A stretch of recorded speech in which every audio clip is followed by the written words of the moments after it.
జైనత మండల కేంద్రంలో DCCB director Baluri Govardhan Reddy, ZPTC Tummala Arundhati వెంకటరెడ్డితో కలిసి సోయా కొనుగోలును లాంఛనంగా ప్రారంభించారు. ముందుగా తూకం యంత్రాల వద్ద టెంకాయలు కొట్టి పూజలు చేశారు. అనంతరం కొనుగోలును ప్రారంభించారు.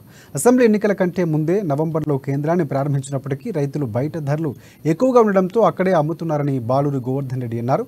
ఆ తర్వాత మళ్లీ రైతుల ఇండ్లలో నిల్వలు పేరుకుపోవడంతో ఇటీవల అధికారులను కలిసి విన్నవించామన్నారు. వారు సానుకూలంగా స్పందించి మళ్లీ కొనుగోలును ప్రారంభించడం జరిగిందన్నారు. రైతులు నాణ్యమైన సరుకును తీసుకొచ్చి మద్దతు ధర పొందాలని ఆయన సూచించారు. మార్చి 5 వరకే ఈ కొనుగోలు సాగుతాయని, రైతులు దీనిని దృష్టిలో పెట్టుకోవాలని సూచించారు.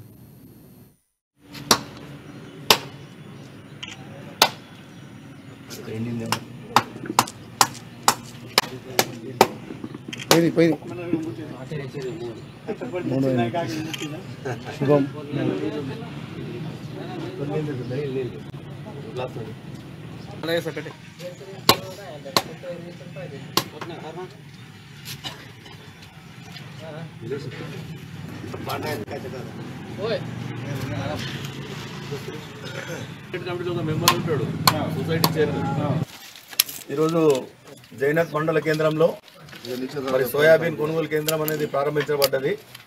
మరి ఎన్నికల కంటే ముందు నవంబర్లోనే సోయాబీన్ కొనుగోలు చేయాలని చెప్పి ప్రభుత్వం మినిమం సపోర్ట్ ప్రైస్ పై కొనాలి అని చెప్పి మరి ఆ రోజు ప్రారంభించినప్పటికీ రైతులు కొద్దిగా బయట రేట్ బాగా ఉంది అని చెప్పి మరి ఎవరు కూడా ఇక్కడ అమ్మకపోవడం వల్ల రైతుల ఇళ్లలోనే నిల్వ ఉండడం వల్ల మరి మళ్ళీ తిరిగి మార్కెట్ అధికారులకు అదేవిధంగా నాఫెడ్ అధికారులకు మరి మొన్న 11వ తేదీ నాడు మరి జేసీ గారికి మేము రిప్రజెంటేషన్ ఇవ్వడం జరిగింది. జైనత్ మండల సొసైటీ తరఫున మేము చెప్పడంతో మరి అక్కడ ఉన్నటువంటి నాఫెడ్ అధికారులు కొద్దిగా కిరికిరి చేసినప్పటికీ అయినా లాస్ట్ మూమెంట్లో మరి దాదాపు 20 నుంచి 25 వేల కుంటాల సోయాబీన్ ఇక్కడ ఉంటుంది.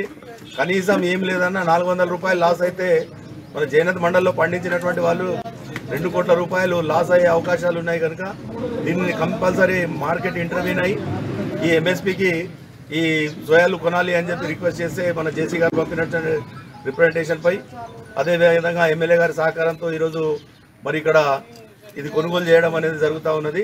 దయచేసి నేను రైతులు కోరేది ఏమంటే అక్కడ మాకు క్లియర్గా చెప్పడం జరిగింది, నాణ్యమైనటువంటి సరుకునే తీసుకురండి, ఒకవేళ నాణ్యమైనటువంటి సరుకు తీసుకురాకపోతే గోదాం నుంచి మళ్ళీ మేము రిజెక్ట్ చేస్తామని చెప్పి అక్కడ చెప్పడం జరిగింది. అందుకని చెప్పి నేను రైతులు కోరేది ఏమంటే కేవలం 5 తారీఖు వరకే మనకు ఈ అవకాశం ఉంది. 5 తర్వాత మళ్ళీ కొనుగోలు ఉండదు. కనుక ఈ యొక్క దీన్ని ఉపయోగించుకొని రైతులందరూ కూడా సకాలంలో మరి సోయాబీన్ ఇక్కడికి తీసుకొచ్చి మరి ఏదైతే సోయా సెంటర్ని మళ్ళీ